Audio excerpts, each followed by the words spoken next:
Hello friends, welcome to my channel. आज मैं focus movie को एक्सप्लेन करूंगी। मूवी की शुरुआत में हम जैस नाम की एक लड़की को देखते हैं। जैस बार में बैठी थी, एक आदमी उसे डिस्टर्ब करने लगता है। तब जैस सामने टेबल पर बैठे एक लड़के के पास जाकर बोलती है, क्या तुम कुछ देर के लिए मेरे बॉयफ्रेंड बन सकते हो? उस लड़के का नाम था निक्की। फिर दोनों बातें करने लगते हैं। कुछ देर में दोनों अच्छे दोस्त बन जाते, जिसके बाद फिर वो दोनों रूम में चले जाते हैं और क्लोज हो जाते हैं। थोड़ी देर बाद वहाँ दरवाजा खोलकर एक आदमी आ जाता है। तब जैस बोलती है कि निक्की, तुम यहाँ से भाग जाओ, यह आदमी मेरा पति है। और तभी वह आदमी निक्की को पिस्टल दिखाकर मारने जाता है। तब निक्की बोलता है, मैं कैंसर का पेशेंट हूँ और मैं ज्यादा दिन नहीं बचूंगा। अगर तुम मुझे मार दोगे तो मेरा अच्छा ही होगा। यह बात सुनकर वह आदमी घबरा जाता है और निक्की को नहीं मार पाता। तब जैस बोलती है कि यह हमारा प्लान जान गया है। असल में जैस और वह लड़का बहुत बड़े फ्रॉड थे। जैस लड़कों को फंसाकर रूम में लेकर आती थी और दोनों मिलकर उन्हें मारने का डर दिखाकर पैसे लुटते थे। और निक्की यह जानता था, क्योंकि निक्की ने पहले जैस को एक आदमी की पॉकेट मारते हुए देखा था। निक्की समझ गया था कि उसके साथ भी कुछ होने वाला है। उधर निक्की भी एक बहुत बड़ा फ्रॉड था जो लोगों को बेवकूफ बनाकर उनसे पैसा लुटता था। निक्की एक दिन जैस से मिलता है और वह बातें करने लगते हैं। एक कैफे में बैठकर बात करते वक्त जैस निक्की से चोरी के बारे में जानना चाहती है। जैस पहले निक्की से इम्प्रेस हो चुकी थी। तब निक्की बोलता है, वह बचपन से ही चोरी करता है। उसके पापा, उसके दादा, उसके परदादा सब चोर थे। निक्की बोलता है, अगर तुमने किसी आदमी का फोकस एक बार तुम्हारे तरफ कर लिया तो तुम उससे कुछ भी चुरा सकते हो, क्योंकि आदमी एक बार में दो चीजों पर फोकस नहीं कर सकते। कुछ देर बाद दोनों बाहर जाते हैं और बात करते करते निक्की जैस के पास से सब कुछ चुराने लगता है, जैसे वॉच, वॉलेट, मोबाइल, सनग्लासेस। लेकिन जैस को कुछ पता नहीं चल पाता। जैस जानती थी कि निक्की उसके पास से सब कुछ चुरा रहा है, लेकिन फिर भी वह फोकस नहीं कर पा रही थी, क्योंकि निक्की जिसको हमेशा बिजी रख रहा था। निक्की का यह टैलेंट देखकर जैस उस पर फिदा हो जाती है। निक्की बोलता है, अगर मैं अपना हाथ दिखाकर तुम्हारे साथ बात करता हूँ तो तुम मेरा हाथ की तरफ ही देखोगी, तब मैं तुम्हारे सामान चुरा लूंगा। अगर मैं तुम्हारे आंखों में आंखें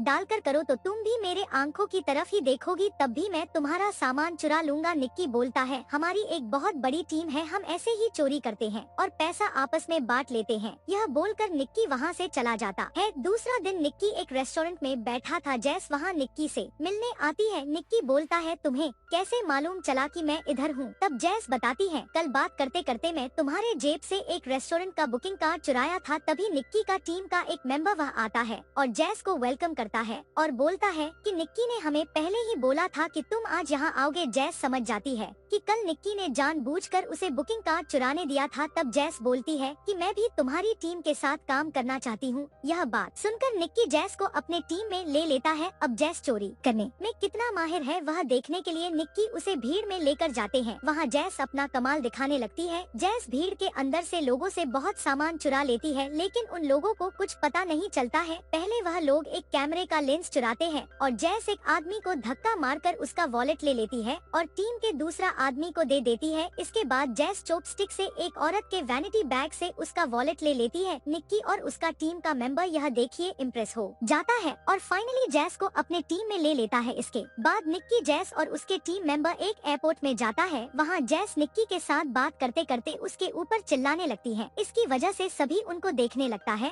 और तभी निक्की के टीम का आदमी उन लोगों का बैग, सूटकेस, यह सब चुरा लेता है। इसके बाद हम निक्की का मेन अड्डा देखते हैं। वहाँ बहुत आदमी तरह तरह के नई टेक्निक के ऊपर काम कर रहे थे। वह जैस को एक नेकलेस दिखता है। जैस बोलती है, क्या मैं यह ले सकती हूँ? तब निक्की बोलता है, हम चोरी का सामान अपने पास नहीं रखते। निक्की जैस को एक नया फ्लैट का पता देता है जहाँ जैस रहेगी। जैस बहुत खुश हो जाती है। एक दिन निक्की फ्लैट में जैस के पास जाता है और दोनों क्लोज हो जाता है। दूसरे दिन जैस और फरहाद नाम का एक टीम मेंबर रेस्टोरेंट में बैठा था। तभी फरहाद के सीने में दर्द होने लगता है और फरहाद नीचे गिर जाता है। ऐसा देखकर जैस भी चिल्लाने लगती है। तभी निक्की का टीम मेंबर वहाँ बैठे सभी आदमी के सामान चुरा लेता है। इसका मतलब फरहाद के चेस्ट में कोई दर्द नहीं हो रहा था, वह तो बस दर्द होने का नाटक कर रहा था। कुछ दिन बाद निक्की सारा सामान बेच देता है। सब सामान बेचकर उन्हें $2 मिलियन मिलता है। निक्की सबको अपने अपने घर जाने के लिए बोलता और जाने से पहले पूरा रूम क्लीन करने के लिए बोलता है ताकि कोई फिंगरप्रिंट या निशान ना रह जाए। निक्की बोलता है, सब खाली हाथ यहाँ से जाएंगे और मैं सबका हिस्सा अपने घर से भेज दूंगा। निक्की का एक टीम मेंबर उसे बोलता है, तुम पैसा लेकर जाओ लेकिन जुआ मत खेलना। निक्की को जुआ खेलने की आदत थी, वह पहले जुआ में बहुत पैसा हार गया था। दूसरा दिन निक्की और जैस एक मैच देखने जाता है, लेकिन जैस को खेल में मजा नहीं आ रहा था क्योंकि उसे खेल समझ में नहीं आ रही थी। तभी निक्की जैस को बोलता है, देखो यह जो लड़की बाहर आ रही है, वह जब बाहर आएगी तो उसे 8 आदमी देखेंगे। लेकिन जैस बोलती है नहीं 5, और वो लोग $100 का बेट लगाते हैं। तभी पास में बैठा एक आदमी जिनका नाम है लायन, वह भी खेलना चाहता है और वह बोलता है कि 3 आदमी देखेंगे, लेकिन उस लड़की को 7 आदमी देखते हैं और 7 नंबर 8 के नजदीक होने से निक्की जीत जाता है। जिसके बाद वो लोग ऐसे ही खेलने लगते हैं और निक्की उस आदमी से 2 बार हार जाता है। इस बार निक्की पैसा का अमाउंट बढ़ा देता है और ग्राउंड में एक प्लेयर को दिखाकर बोलता है, अगली बार जब यह प्लेयर बॉल कैच करेगा तो उसके हाथ से बॉल गिर जाएगी। लेकिन लायन बोलता है नहीं, वह बॉल पकड़ लेगा। इसमें निक्की $10,000 का बेट लगाता है, लेकिन इस बार वो प्लेयर ने बॉल पकड़ लेता है और निक्की हार जाता है। अभी तक निक्की लगभग $15,000 हार चुका था, जिसके बाद अब निक्की उसके $12 लाख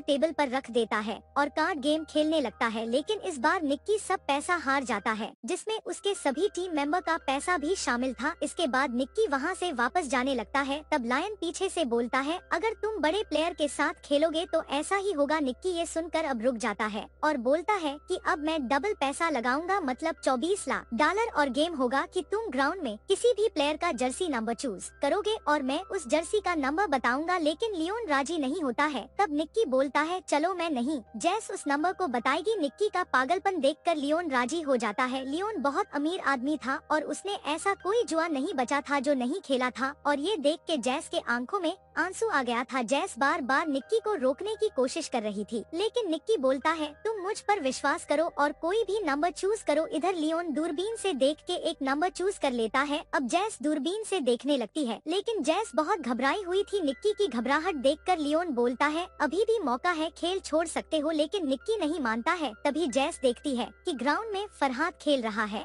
और उसका नंबर था 55। जैस बिना कुछ सोचे 55 नंबर बता देती है। यह सुनकर लियोन हंसने लगता है। लियोन निक्की को बोलता है, तुम यह खेल जीत गए हो। तब ये सुनकर जैस हैरान हो गई थी। वो कुछ समझ नहीं पा रही थी कि यह कैसे संभव हुआ। निक्की कुछ मिनटों के अंदर लगभग $50 लाख जीत गया था। अब दोनों पैसा लेकर बाहर आता है और एक कार में बैठ जाता है। कार में बैठकर जैस निक्की को जोर जोर से मारने लगती है क्योंकि उसे कुछ समझ नहीं आ रहा था। निक्की बोलता है कि लियोन एक बहुत अमीर आदमी था और वह एक ऐसा जुआरी था जिसने ऐसा कोई जुआ नहीं था जो नहीं खेला था। इसके बाद में निक्की उसकी प्लानिंग बोलने लगता है। निक्की बोलता है, हम लियोन को बहुत पहले से ही फॉलो कर रहे थे और 55 नंबर को उसे हर जगह दिखाया गया था। जैसे लियोन के रूम का लाइट, होटल में लिफ्ट का नंबर, सब में 55 लिखा था। उसके सबकॉन्शियस माइंड में 55 नंबर बैठ गया था। वो जहाँ भी देखता था उसको 55 नंबर ही दिखाई देता। जैसे होटल के रिसेप्शन में 55 नंबर लिखा हुआ था, गेट का सिक्योरिटी 55 नंबर का बैच लगा रखा था, स्टेडियम जाने के रास्ते में भी 55 नंबर का जर्सी लगाकर लोग खड़े थे। वह जब भी कार के खिड़की से बाहर देखा उसे 55 नंबर ही दिखाई दिया। और कल रात को वो जिस लड़की के साथ सोया था उसके पीठ में भी 55 नंबर का टैटू बना हुआ था और उस लड़की को भी हमने ही भेजा था। और वह जब रास्ते में जा रहा था तब उसने फरहाद का पोस्टर देखा था। अब जब वह दूरबीन से देखता है तब फरहाद का फेस उसके सामने रहता है और फरहाद का फेस वो पहले ही जानता था, इसलिए वह फरहाद का जर्सी नंबर चूज किया था। दूसरी तरफ तुम्हें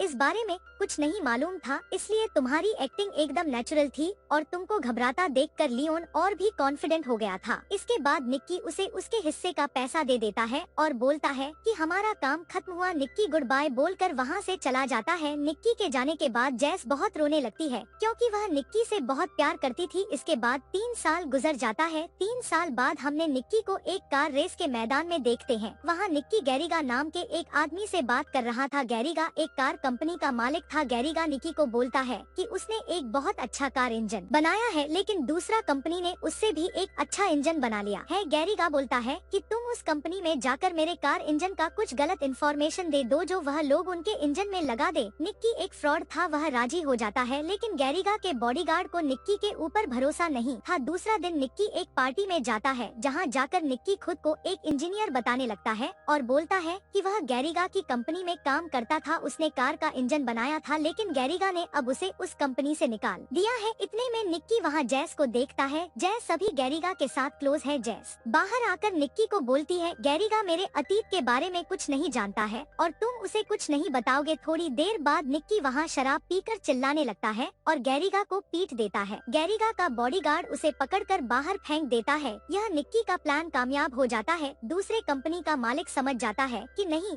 कि सच में निक्की गैरिगा के साथ काम करता था। अब एक कार कंपनी का मालिक निक्की से मिलता है और निक्की उन्हें गाड़ी का कार इंजन का सीक्रेट देने राजी हो है। तभी निक्की जैस को देखता है गैरिगा के साथ और गुस्सा होकर वहाँ चला जाता है। जैस निक्की को बोलती है, अगर तुम गैरिगा को हमारे बारे में बताओगे तो वो मुझसे ब्रेकअप कर लेगा। कुछ दिन बाद जैस फिर निक्की से मिलती है और समझ जाती है कि निक्की फिर से उसकी जिंदगी में आना चाहता है। इधर निक्की अपने फ्रेंड फरहाद को लेकर आता है जैस को समझाने। फरहाद जैस को समझाता है कि निक्की तुमसे बहुत प्यार करता है। उसके बाद फरहाद जैस को वही नेकलेस देता है जो नेकलेस जैस ने पसंद की थी। ये देखकर वो समझ जाती है कि निक्की अभी भी उससे बहुत प्यार करता है। अगले दिन जब निक्की होटल में जाता है तब देखता है कि जैस उसके रूम के दरवाजे पर बैठी है। निक्की समझ जाता है कि जैस वापस आ गई है। उस दिन दोनों एक साथ रात गुजरता है। इसके बाद निक्की गैरिगा के लैपटॉप से इंजन का सीक्रेट चुरा लेता है और उसको अपने दोस्त को दे देता है। इधर निक्की और एक प्लान करता है। उसने जितने भी कार इंजन बनाने वाला कंपनी थी सबको गाड़ी के इंजन का सीक्रेट बेच देता है, जिससे उन्हें $3 करोड़ मिलता है। जैस और निक्की प्लान करते हैं कि वह लोग उस पैसा को लेकर वहां से भाग जाएंगे, लेकिन रास्ते में उनकी कार को गैरिगा का एक आदमी अपनी कार से धक्का मारता है और पैसों के साथ दोनों को पकड़कर लेकर आता है। गैरिगा को पहले से निक्की पर शक था। गैरिगा बहुत गुस्से में था। वह निक्की को बोलता है, तूने मेरा कार का सीक्रेट सबको बेच दिए है। अब मार्केट में मेरी कार की कोई कीमत नहीं, लेकिन तुमने मेरे इतना हाई सिक्योरिटी लैपटॉप को कैसे हैक किया? तब निक्की बोलता है कि ऐसा काम के लिए उसने जैस का इस्तेमाल किया था। जैस तुम्हारी गर्लफ्रेंड है, इसीलिए मैं उसके साथ प्यार का नाटक किया और उसे एक नेकलेस गिफ्ट किया और उस नेकलेस में एक हैकिंग डिवाइस लगा हुआ था और तुम्हारा बेडरूम में आते ही वह डिवाइस लैपटॉप के नजदीक आ गया था,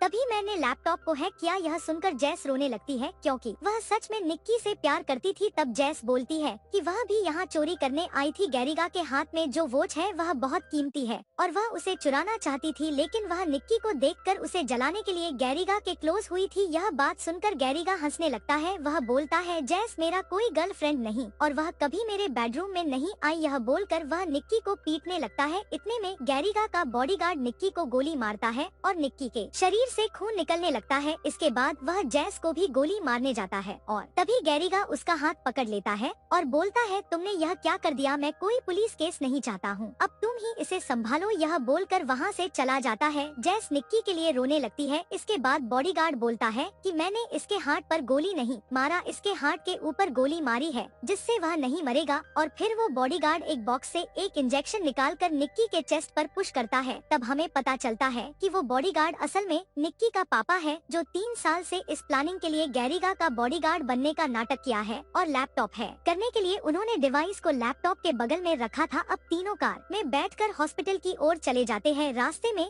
निक्की का पापा बोलता है कि निक्की जैस से बहुत प्यार करता है, यह सब तो एक प्लानिंग का हिस्सा था। उसके बाद उनका कार हॉस्पिटल के सामने आकर खड़ी होती है। निक्की और जिस हॉस्पिटल की तरफ जाने लगते हैं और यहीं पर मूवी खत्म हो जाती है। उम्मीद करती हूँ कि आपको कहानी अच्छी लगी होगी। अगर कहानी अच्छी लगी तो वीडियो को एक लाइक जरूर कर दीजिएगा और चैनल को सब्सक्राइब करके बेल आइकन को दबा दीजिएगा। तो मिलते हैं अगले वीडियो में एक नई कहानी के साथ।